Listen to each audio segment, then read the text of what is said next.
Good morning friends. तो जैसे कि हम धार्मिक और सामाजिक सुधार के बारे में देखे थे, हम राजा राम मोहन राय के बारे में भी देख चुके हैं, स्वामी दयानंद सरस्वती के बारे में भी देख चुके हैं और स्वामी विवेकानंद के बारे में देख चुके हैं। आज हम देखते हैं एक और society, theosophical society theosophical society के बारे में।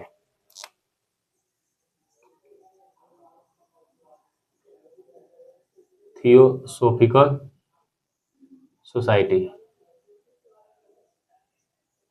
थियोसॉफिकल सोसाइटी इसके बारे में हम देखते हैं। ये भी जो सोसाइटी बनाई गई थी, ये भी एक तरह से मानिए तो धर्म और दर्शन के जो विदेशी बुद्धिजीवी हैं, वो क्या चाह रहे थे, भारतीय दर्शन का अध्ययन करना चाह रहे थे। तो इसीलिए इस सोसाइटी की स्थापना की गई थी। इस सोसाइटी की स्थापना कब की गई थी? 1875 में इसकी स्थापना कब की गई है? 1875 में। कहाँ की गई है? न्यूयॉर्क में। कहाँ? न्यूयॉर्क में। 1875 में सोसाइटी की स्थापना की गई। कहाँ पे? न्यूयॉर्क में। इसके संस्थापक कौन है? संस्थापक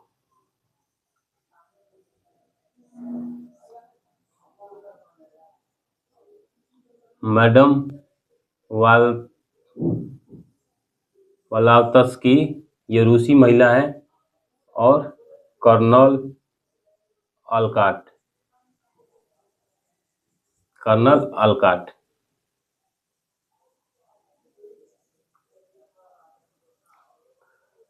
मैडम वलावत्स्की रूसी महिला है और कर्नल अलकाट ये कहाँ के हैं? यूएसए के हैं। ये कहाँ के हैं? कर्नल यूएसए के हैं। इन्होंने क्या किया? 1875 में न्यूयॉर्क में थियोसॉफिकल सोसाइटी की स्थापना किया। और क्यों स्थापना किया? क्योंकि ये भारतीय जो दर्शन है, जो भारतीय धर्म और दर्शन, उसका अध्ययन करना चाह रहे थे। इसका मुख्यालय 1879 में बम्बई को बनाया गया। 1879 में मुंबई को बनाया गया इसका मुख्यालय। इसके बाद 1882 में इसका मुख्यालय,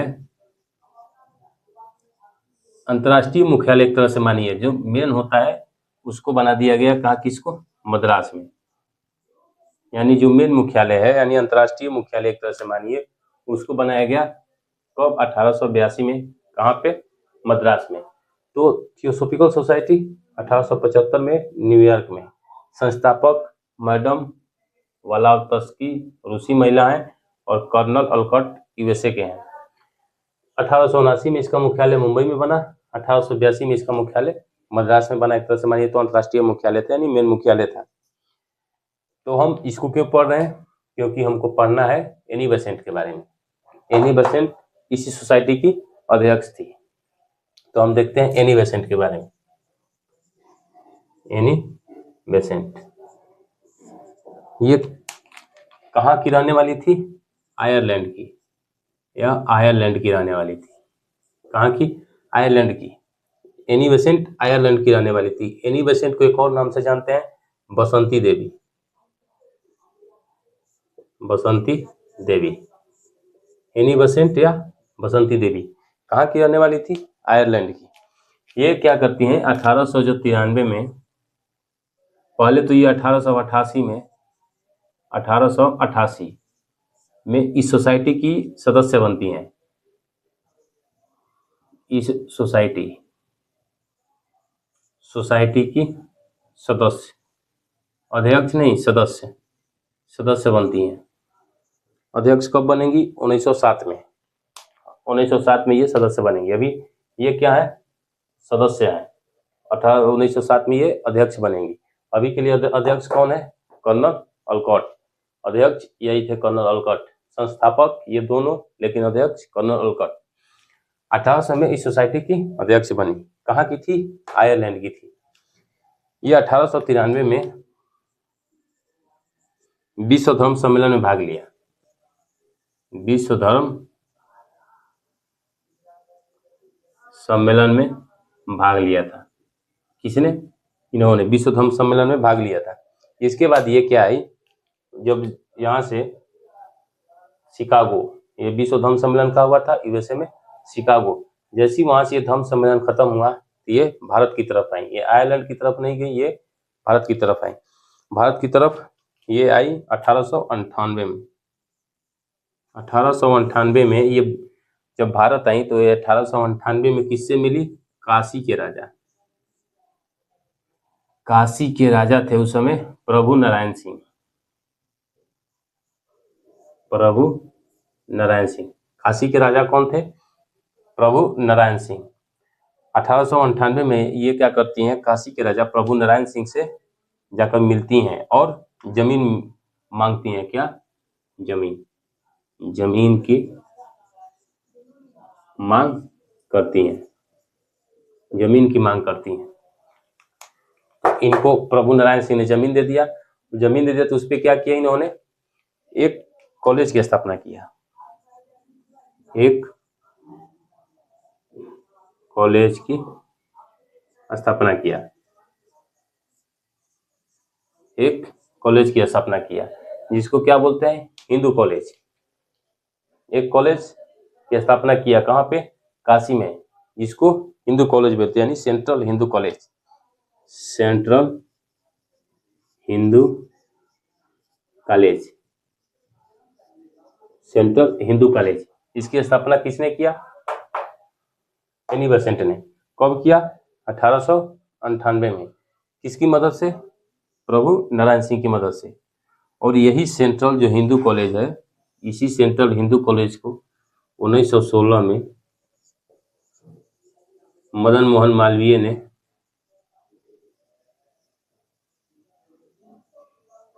मालवीय ने बनारस हिंदू यूनिवर्सिटी,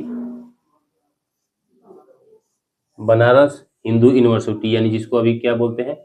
बीएचयू।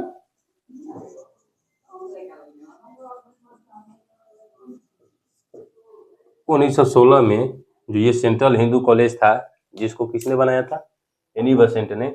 उसी कॉलेज को बीएचयू बना दिया। किसने? यानी इसी कॉलेज को घोषित कर दिया बीएचयू, बनारस हिंदू यूनिवर्सिटी।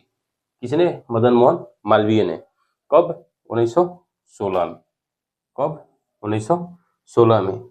इसके बाद ये 1907 में इनकी मृत्यु हो जाती है। 1907 में इनकी क्या हो जाती है? मृत्यु हो जाती है। तो 1907 में यह इस सोसाइटी की, थियोसॉफिकल सोसाइटी की अध्यक्ष बनती है।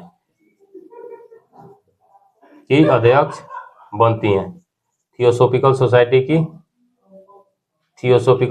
की ये अध्यक्ष बनती हैं। कब? 1907 में।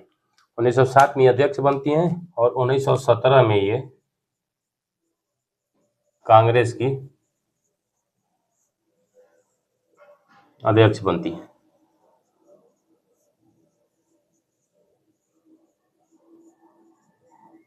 उन्नीस सौ 17 में ये कांग्रेस की अध्यक्ष बनती हैं। 1907 में ये इस सोसाइटी की अध्यक्ष बनती हैं, थियोसॉफिकल सोसाइटी की। 1917 में ये कांग्रेस की अध्यक्ष बनती हैं और 1933 में इनकी मृत्यु हो जाती है। 1933 में इनकी मृत्यु हो जाती है। कब? 1933 में। तो ये एनी बेसेंट के बारे में था और कुछ थियोसॉफिकल सोसाइटी के बारे में था। इसी में एक और आंदोलन चलता है, ये भी छोटा सा ही आंदोलन है, उसको भी देख लेते हैं इसी में। ये तो थियोसॉफिकल सोसाइटी के बारे में था और एनी बेसेंट के बारे में था। एनी बेसेंट 1907 में अध्यक्ष बनती हैं किसकी? इस सोसाइटी की। 1917 में ये कांग्रेस के अध्यक्ष बनती हैं। इनका अधिवेशन कहाँ हुआ था? कलकत्ता अधिवेशन में। और इनका समर्थन किसने किया था अध्यक्ष बनने का? बाल गंगाधर तिलक ने। ये कहाँ की रहने वाली है? आयरलैंड की। 1888 में इस सोसाइटी की सदस्य बनती है। 1907 में ये अध्यक्ष बनती है। 1893 में ये विश्व धर्म सम्मेलन में ये भी भाग लिया। कहाँ पे हुआ था? शिकागो, यूएसए में। तो ये थियोसॉफिकल सोसाइटी के बारे में था और एनी बेसेंट के बारे में था। अब इसी में एक और छोटा सा ही है, यंग बंग आंदोलन। यंग बंग आंदोलन,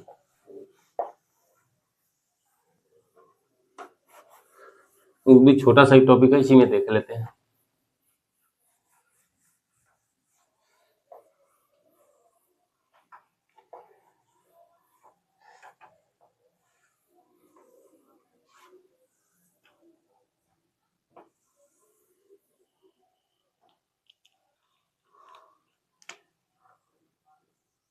यंग बंग आंदोलन,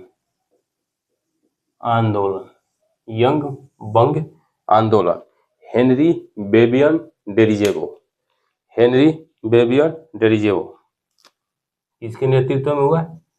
हेनरी बेबियन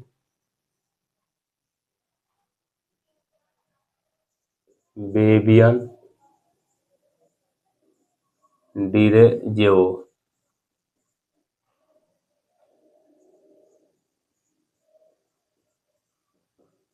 हेनरी बेबियन डिरेजेवो, ये कहाँ से थे? पुर्तगाली, यानी एक तरह से ये माने एंग्लो इंडियन थे। ये एंग्लो इंडियन कहाँ कहाँ के थे? इंडियन प्लस पुर्तगाल, यानी एंग्लो इंडियन, यानी इंडियन और पुर्तगाली। इनकी माता इंडियन थी, बाकी इनकी जो पिता थे वो पुर्तगाली थे। तो ये क्या थे? एंग्लो इंडियन थे। हेनरी बेबियन डिरेजेवो इन्होंने क्या किया कि यंग बंग आंदोलन चलाए, यंग बंग आंदोलन। और इन्होंने डिबेटिंग क्लब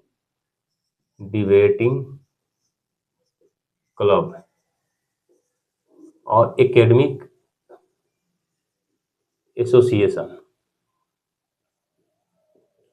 एसोसिएशन की, डिबेटिंग क्लब और एकेडमिक एसोसिएशन की स्थापना किया।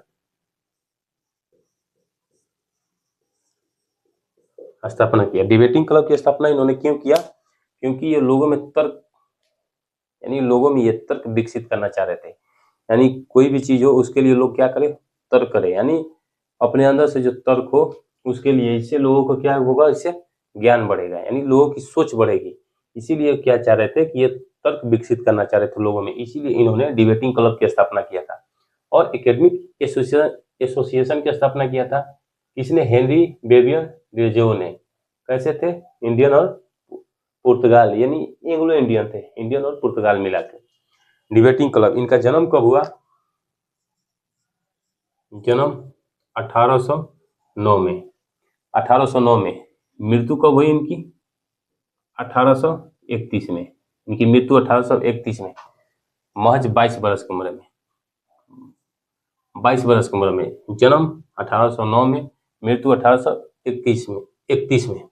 ये क्या थे कि जो हम पढ़ाए थे ब्रह्म समाज, उसमें हम बताए थे कि 1817 में राजा राम मोहन राय ने एक हिंदू कॉलेज की स्थापना किया था, जिसको 1855 में प्रेसिडेंसी कॉलेज घोषित किया गया। तो जो हिंदू कॉलेज की स्थापना किया गया था डेविड हेयर की मदद से, उसी कॉलेज के ये क्या थे? प्रोफेसर थे, यानी हिंदू कॉलेज के प्रोफेसर थे। ये प्रोफेसर थे हिंदू कॉलेज के।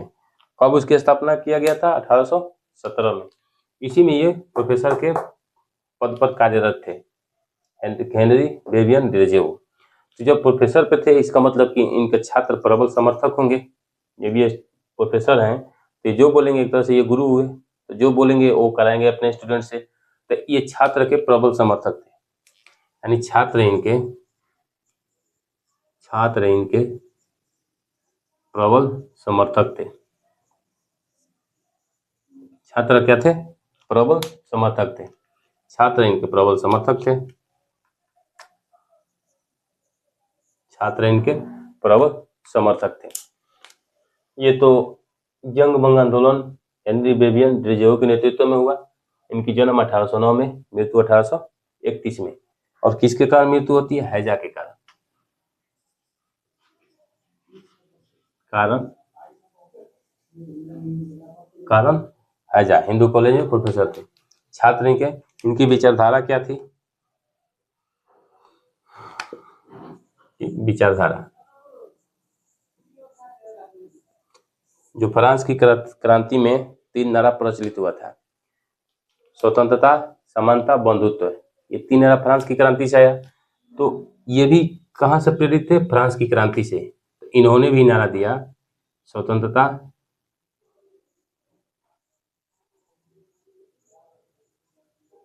समता, बंधुत्व, बंधुत्व का नारा दिया। और ये कहाँ से आया? नारा दिया ये कहाँ से आया था? फ्रांस की क्रांति से। इसका मतलब ये कहाँ से प्रेरित थे? फ्रांस की क्रांति से प्रेरित थे। स्वतंत्रता, समता और बंधुत्व का नारा दिया। किसने? हेनरी बेबियन डिरिज्यो ने नारा दिया। और जब छात्र इनके प्रबल समर्थक थे, इसका मतलब ये क्या हुआ? ये उग्र आंदोलन होगा। जब भी आंदोलन चलेगा तो उग्र आंदोलन चलेगा। क्यों? क्योंकि इनके समर्थक ही छात्र थे। जैसे जो पहले का आंदोलन देखेंगे, जब आगे चलेंगे 1885 जब कांग्रेस में देखेंगे, तो उसमें जो पहला फेज था उसमें नरमपंथी लोग थे, तो वो आंदोलन उतना उग्र नहीं था। लेकिन जब ये कम एज में लोग क्या होते हैं, उग्र हो जाते हैं, तो ये जो स्वतंत्रता, समता और बंधुत्व का जो नारा दिया, इससे क्या हुआ कि आंदोलन उग्र रूप से आगे बढ़ा। इसमें एक तो नारा ये दिया, इसके बाद इसने स्त्री शिक्षा पर बल दिया। स्त्री शिक्षा, स्त्री यानी महिला सशक्तिकरण, महिला सशक्तिकरण पर बल दिया। महिला सशक्तिकरण पर बल दिया, स्त्री शिक्षा पर, स्त्री सशक्तिकरण पर बल दिया इन्होंने। पत्रकारिता की स्वतंत्रता की बात की। पत्रकारिता की स्वतंत्रता की बात करी, स्वतंत्रता की बात किया, पत्रकारिता की स्वतंत्रता का बात किया। किसने? हेनरी बेबियन डिरिज्यो ने। एक पॉइंट ये, दूसरा ये, तीसरा इनकी ये विचारधारा है। स्त्री शिक्षा पर, स्त्री सशक्तिकरण पर इन्होंने बल दिया, स्वतंत्रता, समता, बंधुत्व का नारा दिया, पत्रकारिता की स्वतंत्रता की बात कही। चौथा कि जो ब्रिटिश कॉलोनियों में जो भारतीय मजदूर थे, उनकी भी स्वतंत्रता के लिए बात की। यानी ब्रिटिश कॉलोनी में जो भी भारतीय मजदूर हैं, उनकी उच्च चिकित्सा के लिए, उनकी अच्छी चिकित्सा के लिए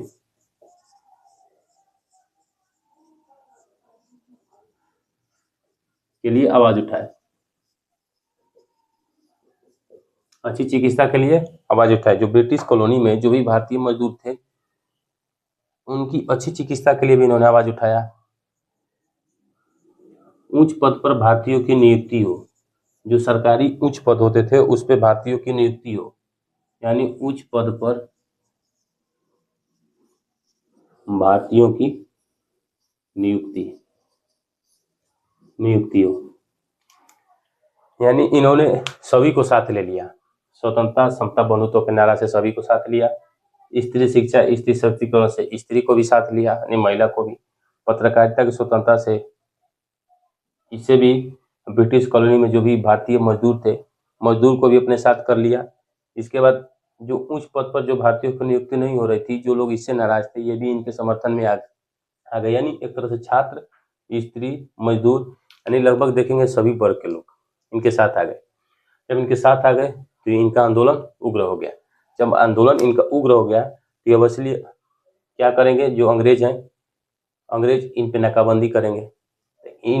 अंग्रेज इन पे नाकाबंदी करने के लिए क्या किया कि इनको कॉलेज से निष्कासित कर दिया।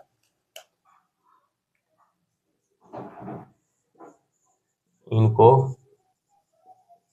कॉलेज से निष्कासित कर दिया गया,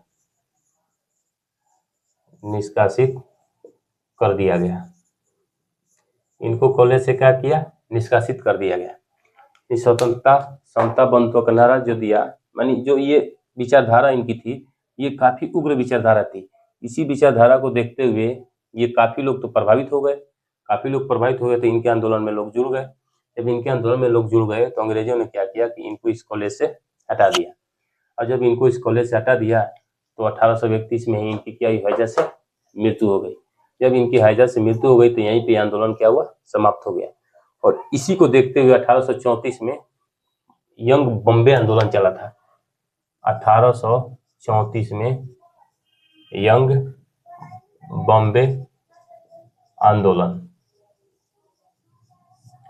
बॉम्बे आंदोलन चलाया गया और एल्फिस्टन कॉलेज की स्थापना की गई। कौन सी कॉलेज? एल्फिस्टन। 1834 में किनके तर्ज पे?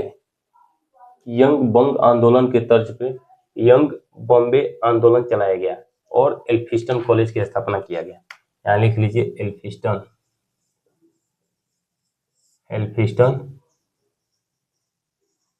कॉलेज की स्थापना, एल्फिस्टन कॉलेज की स्थापना किया गया, एल्फिस्टन कॉलेज की स्थापना किया गया। तो ये यंग बंग आंदोलन और थियोसॉफिकल सोसाइटी के बारे में हम लोग देख लिए। अब हम नेक्स्ट क्लास में मुस्लिम समाज में सुधार हुए उसको हम लोग नेक्स्ट क्लास में देखेंगे। एक क्लास लगेगा उसको भी देखने में। इसके बाद जो हम लोग का मेन टॉपिक है हम लोग उस पर चलेंगे। तो आज के लिए इतना ही, धन्यवाद।